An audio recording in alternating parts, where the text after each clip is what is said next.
You've met her before." When Daniel said those words at the front door of his parents' house, my stomach dropped like a stone in a well. I remember the way the hallway light fell across the marble floor, the smell of lemon polish in the air, and the way a familiar voice said quietly from the living room, "Oh, it's you." And suddenly I knew exactly who was standing there. The woman from Walmart. The one whose groceries I paid for. The one whose card had declined. The one who had quietly begun putting food back on the conveyor belt like she was trying to disappear. Daniel's mother. But I'm getting ahead of myself. That moment at the Whitaker house didn't happen out of nowhere. It started a few weeks earlier on a gray Thursday evening when all I wanted was to go home, heat up leftover chili, and sit in my recliner with my shoes off. I had just finished a 12-hour shift at Grant Medical Center in Columbus, Ohio, where I worked as a nurse on the cardiac floor. Anyone who's spent time in a hospital knows those shifts can wring the life right out of you. That day had been especially long. One patient coded just before lunch. Another had family members arguing in the hallway about life support. By the time my shift ended, my feet felt like I'd walked to Kentucky and back. But I still needed groceries. So I pulled into the Walmart on Hilliard Rome Road, the one with the faded blue sign in the parking lot that always seems half full no matter what time you go. It was just after 6. Cold wind pushed a loose shopping cart across the asphalt as I walked in. The automatic doors opened with that familiar Walmart whoosh, and suddenly I was under bright fluorescent lights again. The store smelled like floor cleaner and warm rotisserie chicken. I didn't need much. Milk. Eggs. A loaf of wheat bread. Some canned soup for quick dinners during the week. And dog treats for my golden retriever Molly, who always greeted me at the door like I'd been gone for a year instead of 12 hours. 15 minutes later, I was standing in line at Register 6. There were 3 people ahead of me. A young dad with 2 little kids hanging off the cart. A college kid buying ramen noodles and frozen pizza. And then the woman. She stood directly in front of me. Late 60s, maybe early 70s. Her coat was navy blue wool, the kind people used to wear more often 20 years ago. Her gray hair was neatly pulled back, and she carried herself straight like someone who had spent most of her life with good posture. Nothing flashy about her. Just composed. Her groceries weren't anything fancy either. A carton of eggs. A half-gallon of milk. Bread. A couple cans of vegetable soup. Bananas. Basic things. The kind of groceries that say someone lives alone or cooks simple meals. The cashier rang everything up. "Your total is $52.13, she said. The woman slid a debit card into the machine. We waited. The little screen blinked. Then it beeped. Declined. The cashier frowned politely. "Would you like to try again?" The woman's cheeks turned a shade pinker. "Yes, of course." She tried again. Same result. Declined. I watched the woman take a slow breath. She didn't complain. Didn't argue. Didn't sigh loudly like some customers do. Instead, she did something that made my chest tighten. She began picking up the groceries one by one and placing them to the side. "Well," she said softly, "I suppose I don't need everything tonight." First the bananas.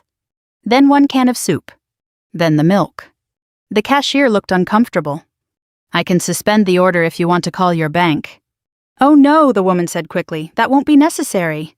She was trying to make it easier for everyone else. Trying not to hold up the line. Trying not to make a scene. But the truth was plain as day. She didn't have the money. And something about that moment, something about the quiet dignity of it, hit me harder than I expected. Maybe it was the long shift. Maybe it reminded me of my mother who raised me alone after my dad passed. Or maybe it was simply that sometimes you see a moment where kindness would cost very little, and not doing it would cost your conscience a lot more. Before I had time to overthink it, I stepped forward. "I've got it," I said. The woman looked at me startled. "Oh no, dear, that's not necessary." "It's all right," I said. I pulled out my card and handed it to the cashier. "It's just groceries." The cashier processed the payment. Receipt printed. The woman stood there for a second like she wasn't sure what to say. Then she met my eyes. There was gratitude there, but also embarrassment. "Thank you," she said quietly. "You didn't have to do that." I shrugged. "Long day," I said. "Feels good to do one decent thing." She smiled faintly. The kind of smile that suggested she wasn't used to accepting help. I picked up my bag and headed toward the exit before the conversation could stretch any longer. Because sometimes the best kindness is the kind that doesn't linger. The cold air hit my face as I walked out of Walmart. I loaded my groceries into the car and drove home. By the time I got to my driveway, the whole thing had already started fading into the background of the day. Just one small moment. $52. A stranger in a grocery line. I assumed I would never see her again. But life has a funny way of circling back. And 3 weeks later, standing at the front door of the Whitaker estate outside Cincinnati, I would hear my fiancé say words that made my heart skip a beat. "You've met her before." And suddenly that quiet moment in a Walmart checkout line would come rushing back. Because the woman whose groceries I paid for was about to become my future mother-in-law. When Daniel said, "You've met her before," I hadn't yet answered. I was still standing on the wide front steps of his parents' house, clutching the small casserole dish I'd brought like some kind of shield. But before I tell you what happened next, you need to understand how I got there in the first place. Because the truth is, I never expected to be standing in front of a house like that. Not in my life. I grew up in Newark, Ohio, about 40 miles east of Columbus. Back then, Newark was the kind of town where people knew each other's trucks in the grocery store parking lot and waved whether they liked each other or not. My father worked at a tool and die shop until the plant closed in the early 2000s. My mother worked the front desk at a dentist's office. We weren't poor exactly, but there wasn't much extra. Vacations were usually a rented cabin at Buckeye Lake. Christmas meant careful budgeting. And if something broke, you tried to fix it before replacing it. After my dad passed when I was 19, my mom and I leaned on each other even harder. That's part of the reason I became a nurse.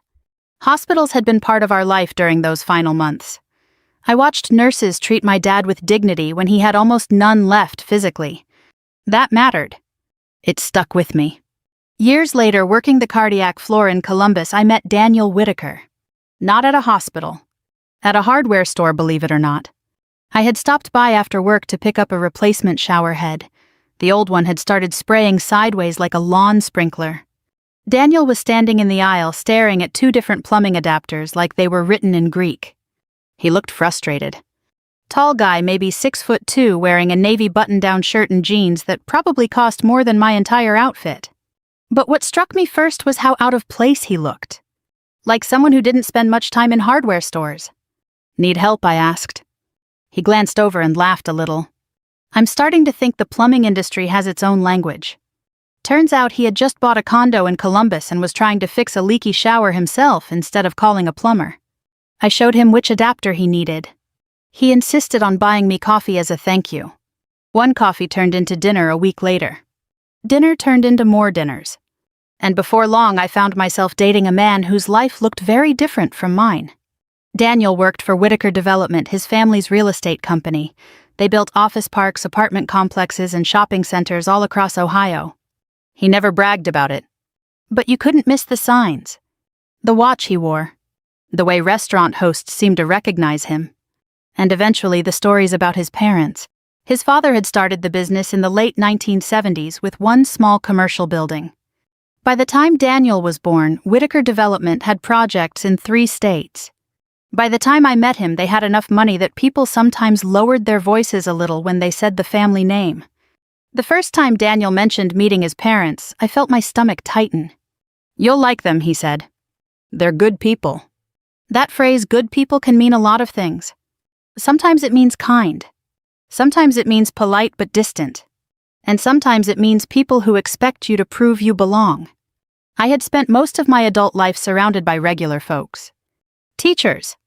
Nurses, mechanics, retired factory workers, people who didn't care how fancy your shoes were as long as you showed up when someone needed help. We dated almost a year before Daniel suggested visiting his parents' home outside Cincinnati.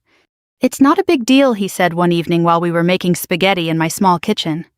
"You're going to love my mom." I laughed nervously. "That sounds like something every son says." "She will," he insisted. "She's thoughtful." That word stuck with me. Thoughtful. We scheduled dinner for a Saturday evening in early spring. Daniel drove. The highway south toward Cincinnati was lined with fields still waking up from winter. Patches of brown grass and bare trees blurred past the windows. I had brought a small casserole dish of homemade baked ziti. My mother always said it was polite to bring something when visiting someone's home. Daniel didn't say anything about it, but I noticed a faint smile when I placed it carefully on the back seat. "You're nervous," he said. "A little." "You don't need to be." "That's easy for you to say," I replied. "It's your family."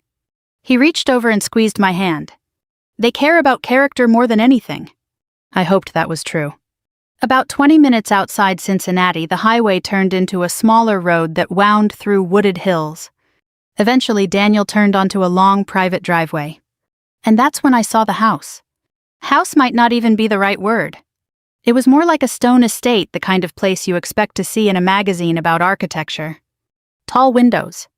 Wide front porch. Perfect landscaping.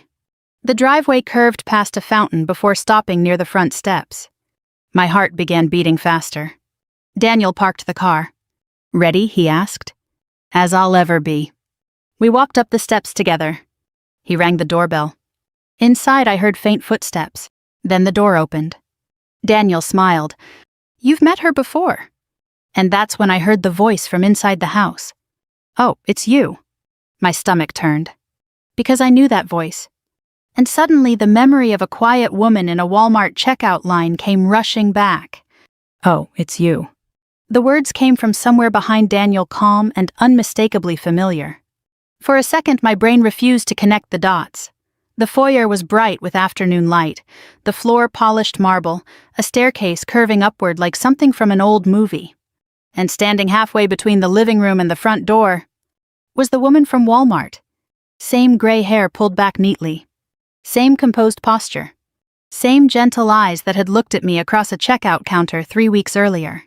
Except now she wasn't standing beside a conveyor belt of groceries. She was standing inside one of the largest homes I had ever seen. Daniel stepped aside and smiled like everything made perfect sense. "Emily," he said, "this is my mother." I felt my fingers tighten around the casserole dish. For a moment, nobody spoke. Then the woman, Margaret Whitaker, walked forward. She looked directly at me, and I could tell she recognized me instantly. A faint smile touched her lips.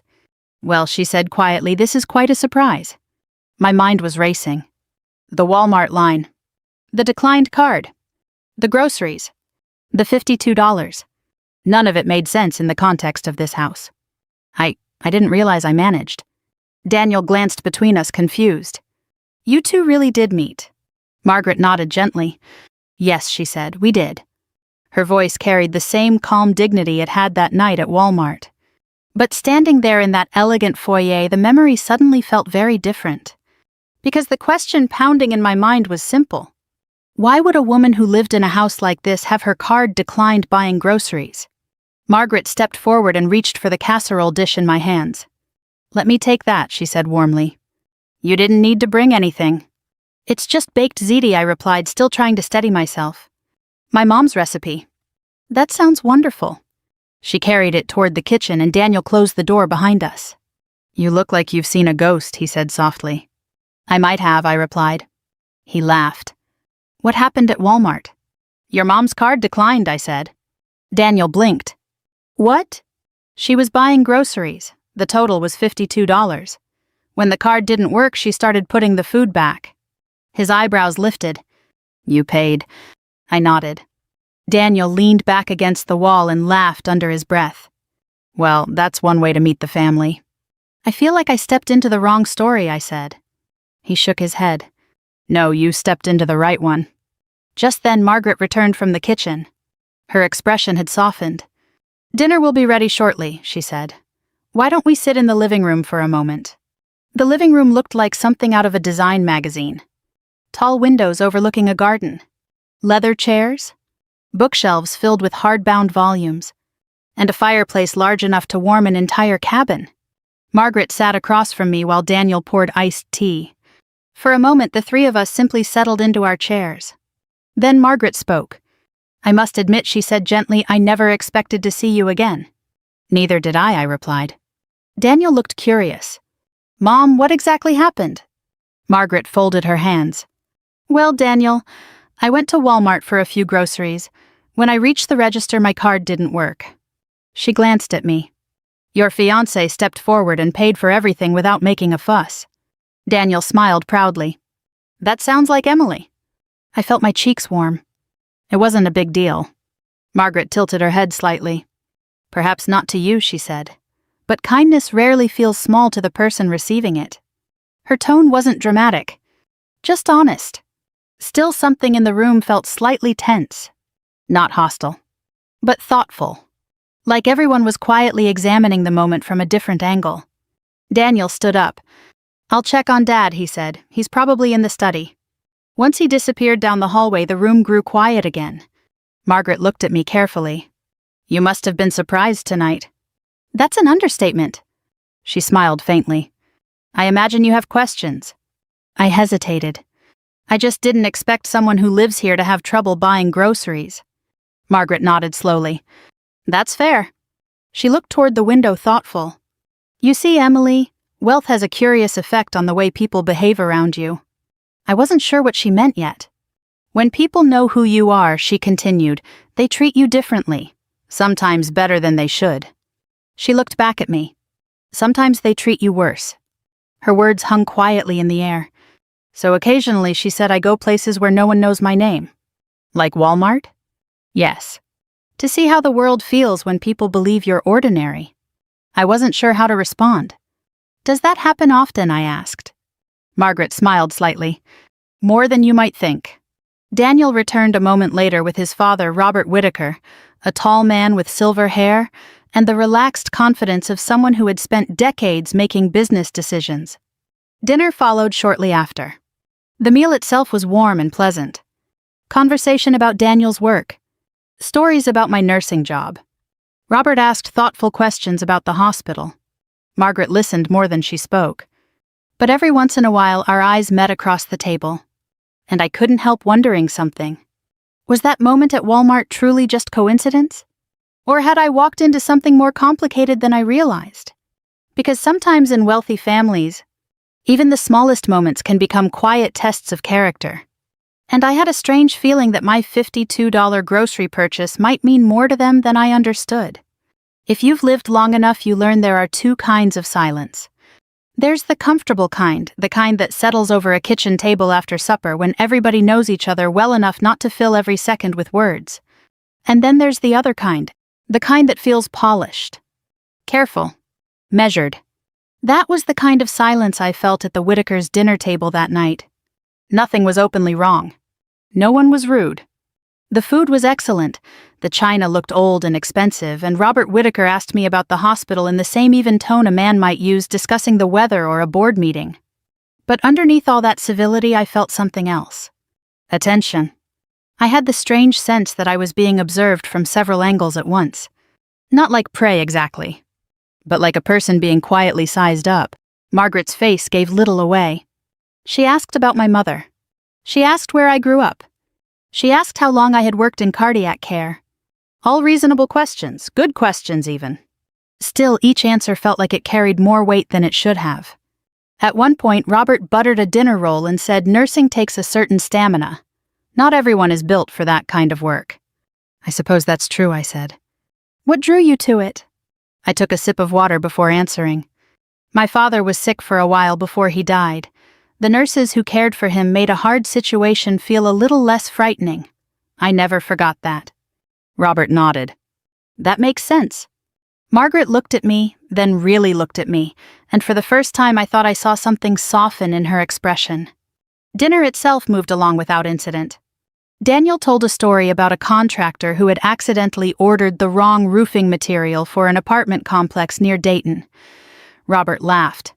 Margaret shook her head and said, That's what happens when people stop reading details. We moved on to coffee in the sitting room after dessert. By then it was nearly 9 and I was ready to leave, not because the evening had gone badly, but because it felt like holding a smile too long. My cheeks were tired. My posture was tired. And my mind kept circling back to Walmart. That card. That moment. That house. When Margaret left the room to take a call and Robert stepped into his study, Daniel walked me toward the hall near the front door. You're doing great, he said quietly. Am I? He smiled. You are. I lowered my voice. Your mother shops at Walmart in secret. He let out a breath through his nose. Well, yes and no. What does that mean? Daniel leaned against the wall, slipped one hand into his pocket, and looked suddenly less like the calm man who had reassured me on the drive down, and more like a son who knew his family's odd habits too well. My mother has this belief, he said, that money changes how people behave. She says wealth is useful, but it creates fog. People either flatter you, resent you, or assume things about you before they know you. That doesn't really answer the question. He nodded. Sometimes she goes out without using any account people would recognize. No driver, no assistant, no store manager fussing over her. She likes seeing people as they are. I stared at him. And what exactly was I supposed to be in that situation? You weren't supposed to be anything. Daniel. He straightened up a little. I'm serious, Emily. My mother does this because she hates being handled. She likes ordinary places, ordinary conversations. That sounds very noble, I said, trying to keep my tone even. But it also sounds a little like she's studying people. He went quiet. That silence answered more than his words could have. I folded my arms. So what was Walmart, some kind of character test? His face changed. Not angry, not defensive. Uncomfortable. No, he said at last, not exactly. Not exactly is not very comforting. He looked toward the living room and then back at me. My parents have seen people get close to this family for the wrong reasons. There it was. The thing underneath the polished surface. The old fear. The suspicion. I felt my chest tighten. And they think I might be one of those people. He opened his mouth, then closed it again. That's not what I said. No, I replied. It's just what you meant. Emily, listen to me. I paid for your mother's groceries because her card declined. I didn't even know her name. I didn't know she lived in a house with a fountain in the driveway, and somehow I'm standing here feeling like I was graded on a test I didn't know I was taking. His expression softened. That's not fair. No, I said quietly, it really isn't. For the first time that night, I wanted to leave immediately. Not dramatically. Not in tears. Just leave. Go back to my little condo in Columbus, put on sweatpants, and sit with Molly while the whole evening shrank back down to its actual size. Daniel reached for my hand, but I stepped back. I wasn't trying to punish him, I just needed the room. At that moment, Margaret reappeared at the far end of the hall. She paused for half a breath, just enough to know she had sensed tension. Everything all right? She asked. Daniel answered too quickly, fine. I said nothing. Margaret's eyes moved from him to me. She had the kind of face that revealed very little unless she wanted it to, but I could tell she understood more than either of us had said aloud. Coffee is ready, she said gently. I think we should head back to Columbus, I replied. Daniel turned to me, Emily. It's a long drive, I said, and I have an early shift. That part was true. I did have rounds at the hospital the next morning, but it wasn't the reason I was leaving. Margaret nodded slowly. Of course. Her politeness only made me feel worse. Not because she was unkind. Because she was too composed. Too impossible to read. I thanked Robert for dinner. I thanked Margaret for having me. She walked us to the door, and just before I stepped outside, she said quietly, I hope tonight didn't feel unwelcoming. I looked at her. I could have lied. Could have smoothed it over and played the pleasant guest. But I was too tired for that. It felt complicated, I said. Something flickered in her expression then. Regret, maybe. Or recognition. I see, she said softly. The drive back to Columbus was mostly quiet. Daniel kept both hands on the wheel, his eyes on the dark highway ahead. Streetlights flashed across the windshield in steady intervals. After 15 minutes, he said, You think my family set you up? I think your family is so used to having money that they don't realize how humiliating it feels to wonder whether your decency is being measured. That's not what happened. Then what did happen? He was quiet for so long I thought he wouldn't answer. Finally he said, My mother worries. About what? About whether people love us for who we are or what we can offer. I turned toward the window. And I worry, I said, about whether rich people ever really believe someone like me belongs in their world. That landed between us with more force than I intended. Daniel didn't respond right away. When he finally spoke, his voice was low. I hate that you feel that way. I hate that I had a reason to. By the time we reached my condo, I was emotionally exhausted. He parked, but neither of us moved to get out. The dashboard clock glowed 11:07. Daniel looked at me. I love you, he said. I believed him. That was the hardest part. Because love doesn't always protect you from pride or class or family history. Sometimes it drops you right into the middle of all three. I love you too, I said, but tonight made me feel small. His face tightened. I'm sorry. I nodded, but I wasn't ready to forgive something I didn't yet understand.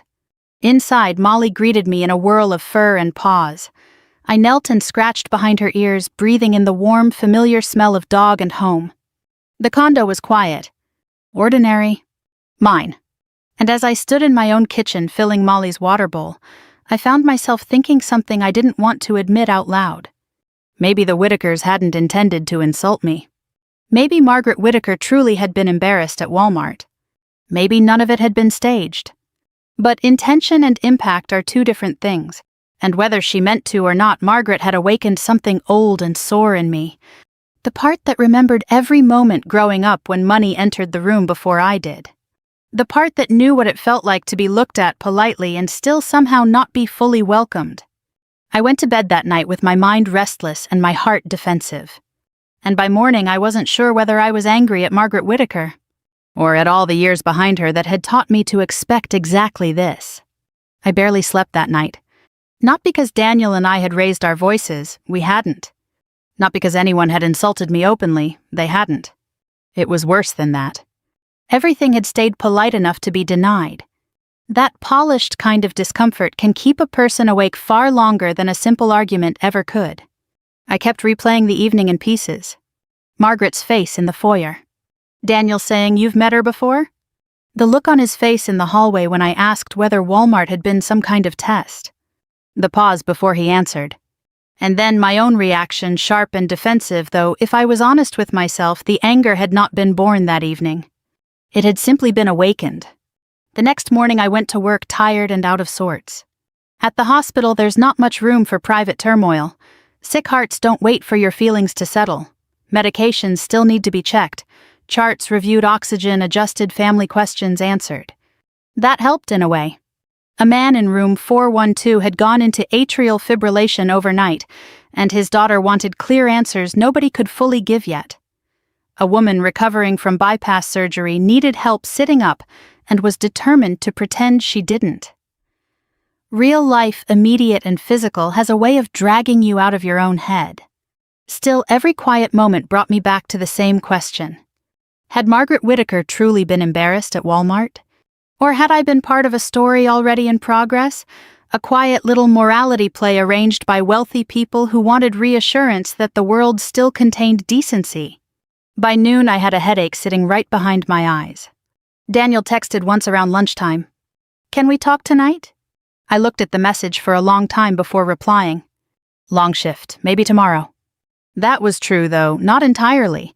What I really meant was, "I'm not ready to hear your defense of your family just yet." He sent back only, "Okay, I love you." That made me feel guilty, which irritated me further. The shift ended around 7.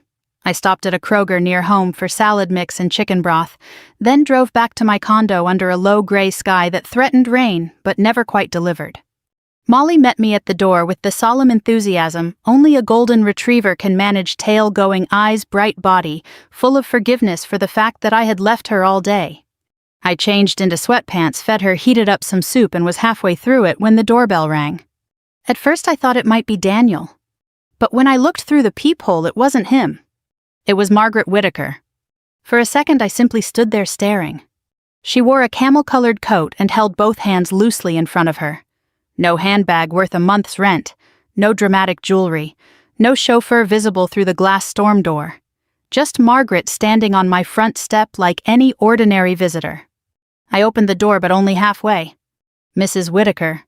"Margaret, please," she said. "I hope I'm not intruding." I hesitated. "I didn't know you had my address." "Daniel gave it to me this afternoon. I told him I wanted to speak with you alone, and to his credit, he thought that was probably best." There was something almost dry in her tone. I stepped back and let her in. My condo was modest. Living room, small dining area, galley kitchen, narrow hallway. Nothing in it had ever appeared in a magazine, but it was clean and warm, and fully paid for only in the sense that I paid for it every single month. Margaret looked around, not critically, just quietly taking it in. Molly approached and leaned against her leg. Margaret smiled and bent to scratch behind her ears. Well, she said at least someone here is willing to trust me. That disarmed me more than it should have. I motioned toward the couch. Would you like some coffee? No thank you, I won't stay long. We sat facing each other, my coffee mug still warm in my hands. For a moment she said nothing, then she looked directly at me. I owe you an apology. I hadn't expected that. For what, I asked? For an evening that left you feeling measured instead of welcomed. I stayed quiet. She continued. I saw it in your face before you left, and I heard enough in the hallway to understand at least part of the misunderstanding. I set my mug down. With respect, it wasn't hard to misunderstand. No, she said, it wasn't. That answer caught me off guard. I had expected self-justification, maybe polished reasoning, not agreement. Margaret folded her hands in her lap. Emily, the incident at Walmart was not staged. Her voice was calm, but there was weight behind it. I want to say that plainly first. I searched her face, trying to detect whether this was the polished truth or the actual one. She seemed to understand that. You don't know me well enough yet to trust my word, she said. That's fair, but I'll tell you exactly what happened. She took a slow breath. 3 days before that shopping trip, my handbag was stolen from my car while I was at the garden center. It was my fault, really. I set it down in the passenger seat and forgot to lock the door. By the time I realized it, the credit cards were already being used. I said nothing, but I felt myself lean in slightly. I canceled everything that afternoon, every card, every account tied to that wallet. My assistant later arranged replacements, but one old debit card was still in my coat pocket from a prior trip. I forgot it had already been deactivated. She gave a faint, rueful smile. So when I stopped at Walmart on the way home and tried to use it, I was not making a social experiment of the checkout lane. I was simply a woman with the wrong card and a very embarrassing lapse in memory. That was so specific it rang true in the way lies usually don't. I let out a breath I hadn't realized I was holding. Why didn't you say that last night? Because dinner was not the right setting, and because she added pride is not only a problem among the poor. That landed. I looked down at my hands. She went on. When my card declined, I was embarrassed. Not because of the money itself, because I am accustomed to competence. I'm used to handling things. And there I was, unable to buy soup and bread like any ordinary person.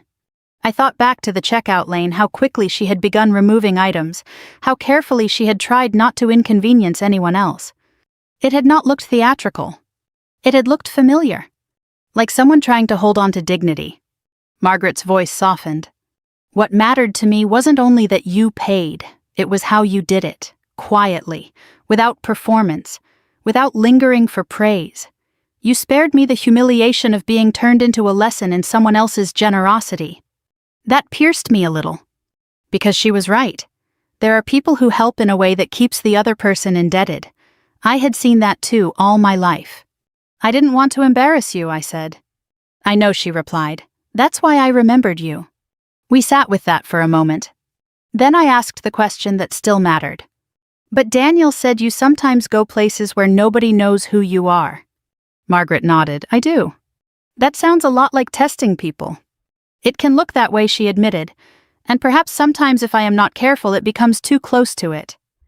Wealth can make a person suspicious. You begin to wonder whether people see you or merely your circumstances. I crossed my arms, though not as defensively as before. And people without money wonder the same thing in reverse. A shadow of understanding moved across her face.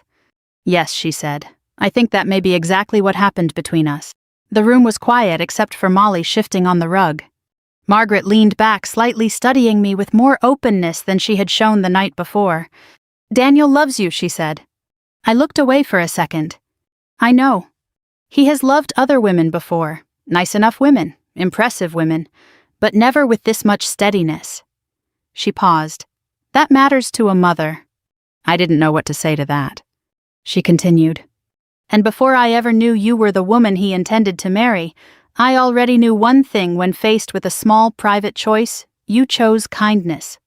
I swallowed hard. That doesn't make me a saint. I should hope not, she said, and to my surprise I almost laughed. Then her expression grew serious again. Emily, I am sorry that our family's history and caution made you feel judged. I cannot promise my husband and I are free from old assumptions. We are not. But I would rather correct a misunderstanding now than let it harden into resentment. That word resentment struck me because it was exactly what had begun forming in me. Slowly, against my own resistance, the hard knot inside my chest began to loosen. Not disappear, but loosen. I appreciate you coming here, I said.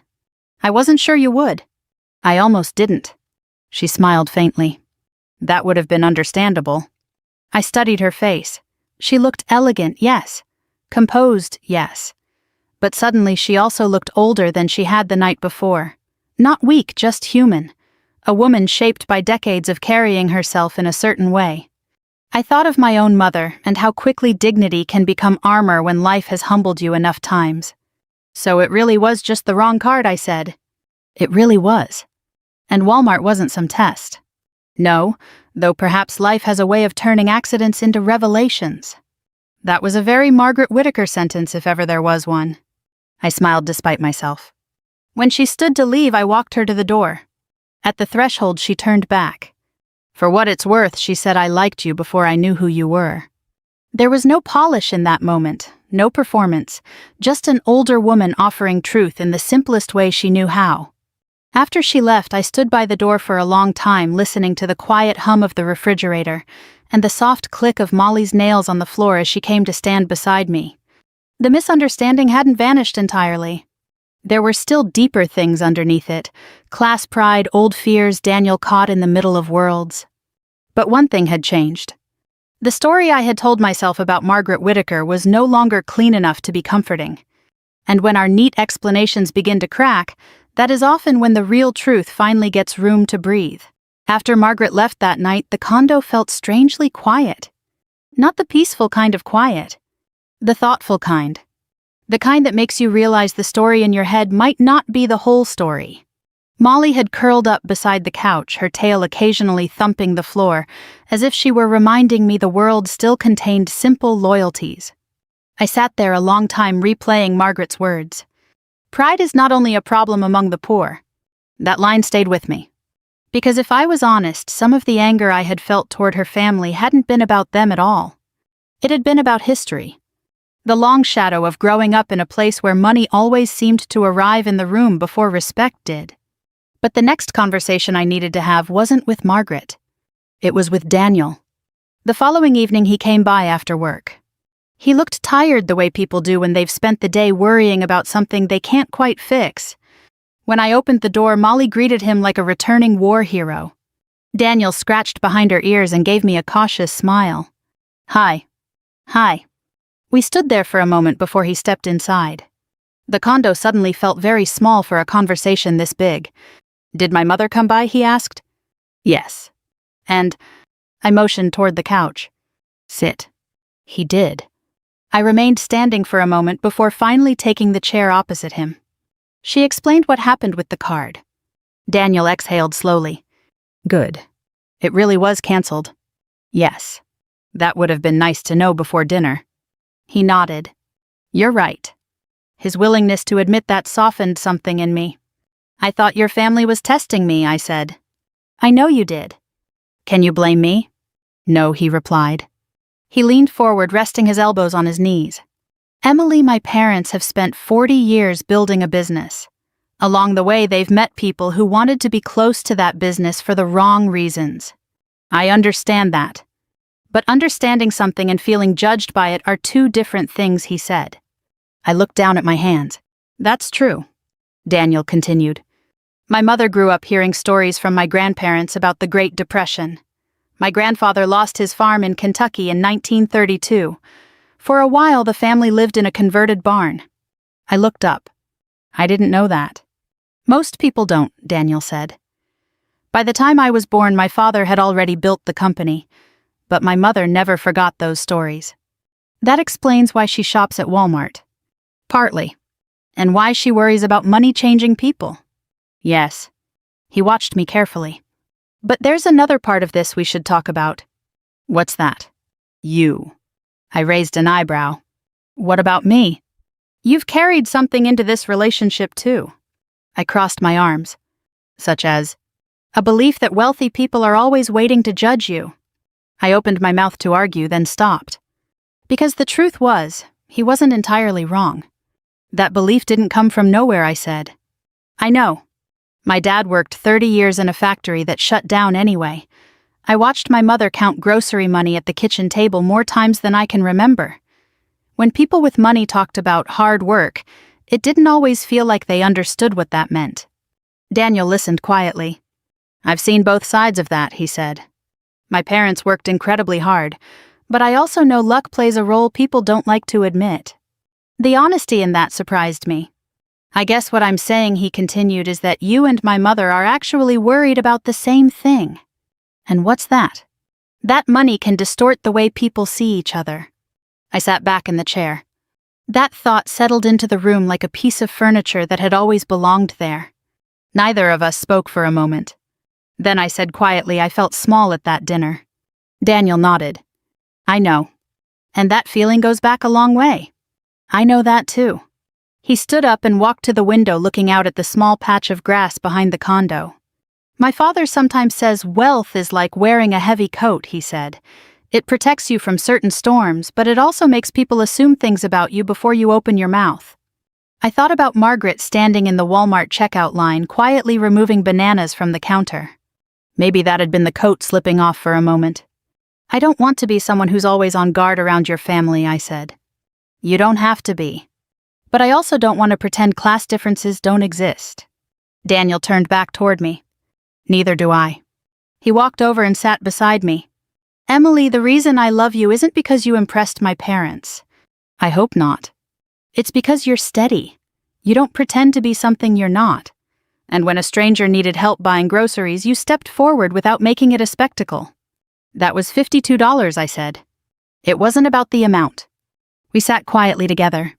Molly lifted her head and looked between us like she was supervising the entire conversation. Daniel reached for my hand. This time I didn't pull away. My mother respects you, he said. She barely knows me. She knows enough. I considered that. Maybe respect didn't always come from long familiarity. Sometimes it came from a single moment when no one expected anything from you. There's still something we haven't talked about, I said. What's that? Your father. Daniel chuckled softly. Dad respects practical people. If you work hard and tell the truth, you're already halfway there. That sounds manageable. It is. I squeezed his hand. And Daniel, yeah. If your mother ever runs into trouble at Walmart again, she should probably carry a backup card. He laughed. Noted? The tension in the room finally loosened. Not disappeared completely, but loosened enough to breathe. Later that evening, we walked Molly around the block together. The spring air was cool and smelled faintly of wet pavement and budding trees. Streetlights flickered on one by one as the sky darkened. Halfway down the sidewalk, Daniel said something that stayed with me. You know what my mother told me after she met you at Walmart? What? She said, that young woman helped someone who couldn't repay her. That's the kind of person who builds a life worth sharing. I looked up at him. She said that. She did. The sidewalk stretched ahead of us in quiet rows of houses and porch lights. For the first time since the dinner in Cincinnati, the future didn't feel like a test. It felt like a road. One we were still learning how to walk together. A misunderstanding can do one of two things. It can harden into a wall. Or it can become a doorway if the people involved care more about truth than pride. In the weeks after Margaret came to my condo, things changed slowly the way most worthwhile changes do. Not with a grand speech. Not with a sudden miracle. Just one honest conversation at a time. Daniel and I drove back to his parents' house 2 Sundays later for lunch. This time I wasn't carrying a casserole dish like armor. I brought a lemon pound cake and a steadier heart. The house looked the same as before, stone-polished windows, long drive curving through trimmed hedges, but it didn't feel as imposing. Maybe because now I understood that every house, no matter how large, still contains ordinary people carrying ordinary fears. Margaret greeted me at the door herself. She smiled and took the cake from my hands. I'm glad you came back, she said. So am I. That was all. No elaborate clearing of the air. No dramatic reference to Walmart. Just a simple truth laid down between us like the first board in a bridge. Lunch was quieter than the first dinner, but easier. Robert asked about one of my patients who had made a remarkable recovery. I told him the story without violating any privacy, just enough to explain why some shifts leave you feeling hopeful, and others leave you wrung out. Margaret asked for my mother's pound cake recipe, and wrote it down in neat handwriting on a recipe card from a drawer in the kitchen. Daniel noticed the change before I did. At one point, he caught my eye across the table and gave me a small smile that said, "There you are, that's the woman I know." Spring moved into summer. Daniel and I grew closer in the plain, practical ways that matter most, arguing over paint colors for the condo we eventually planned to share, laughing over burnt garlic bread sitting side by side on the couch, while Molly snored between us. One afternoon in June, Margaret invited me to go with her to a garden center outside Cincinnati. At first I thought it might be awkward, but it wasn't. We spent an hour choosing hydrangeas and arguing gently over whether white blooms looked classic or funereal. She had opinions about mulch, strong ones. At one point, while loading bags of potting soil into the trunk, she looked at me and said, "You know, my mother would have liked you." That meant more than she probably realized. Because for women of her generation, and mine too in some ways, approval is not always spoken in dramatic language. Often it appears in practical little sentences wrapped in ordinary moments. By July, Daniel and I had set a wedding date for early fall. Nothing extravagant. A small ceremony at a chapel near Columbus, followed by a reception at a restored community hall with string-light simple flowers and enough good food that nobody would leave hungry. I wanted it to feel like a real wedding, not a performance. Daniel agreed. Margaret surprised me by supporting that completely. "Large weddings are often more expensive than meaningful," she said. Robert grinned and added, "Your future mother-in-law has been waiting 30 years for someone to say that." The wedding day came bright and clear. The chapel smelled faintly of wood polish and lilies. My mother cried before the music even started. Daniel looked at me the way a man looks when he knows exactly what he is choosing. That steadied me. After the ceremony, people gathered at the hall, plates clinked, chairs scraped, and older relatives asked all the usual questions about future grandchildren as if they were filling out census forms. Late in the evening after dinner, but before cake, Robert stood and tapped his glass lightly. "I promised my wife I would keep this short," he said, which made everyone laugh.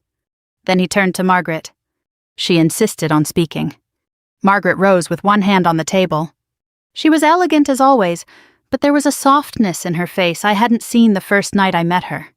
She looked around the room, then at Daniel and me. "I won't embarrass the bride," she said, which earned a few chuckles, at least not much. Then her voice grew calmer. "A few months ago, I found myself in a grocery store checkout line with the wrong card in my hand, and more pride than sense.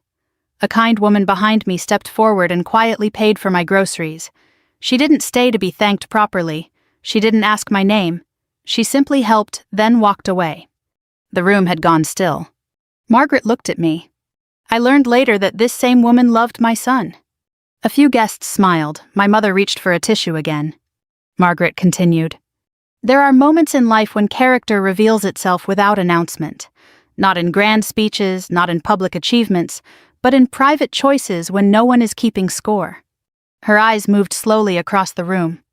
"My family has been blessed with success, but success can make people forget what matters. It can blur the difference between status and worth." Emily reminded us that true worth still looks like humility, decency, and kindness offered without witness. My throat tightened. Margaret lifted her glass. "To the bride and groom, and to the kind of love that sees people clearly." Glasses rose all around the room. Mine shook a little in my hand. Later that evening, after the last dance and the last slice of cake had been wrapped for someone's drive home, I stood outside the hall under a soft Ohio night. The air was warm. Crickets sounded from the grass. Daniel had gone back inside to help his father gather gifts from the table. Margaret stepped out beside me. For a moment we stood in silence. Then she said, "Funny, isn't it? What is that $52 could turn into a family?" I smiled. "It wasn't really about the money." "No," she said, "it never was." We stood there another minute, two women from different backgrounds, linked now not by suspicion but by understanding. And I realized something I wish I'd understood earlier in life. Most people are carrying old stories. Stories about class, about pride, about what it means to belong. We hurt each other when we let those stories speak louder than the person standing in front of us. But we heal when we choose curiosity over assumption and grace over wounded pride. That is the lesson I carried from Walmart to that wedding night. True wealth is not what sits in a bank. It is the ability to treat another human being with dignity when there is nothing to gain from it. And sometimes the smallest private kindness returns years later as something larger than you ever imagined. So if this story stirred something in you, if it reminded you of a moment when kindness changed the course of your life, or when an old misunderstanding finally gave way to grace, I hope you'll hold on to that feeling. Share it with someone who may need the reminder. And if you'd like to hear more stories like this, full of heart-hard lessons and second chances, I'd be grateful to have you along for the next one. Because no matter our age, we are all still learning how to see each other clearly.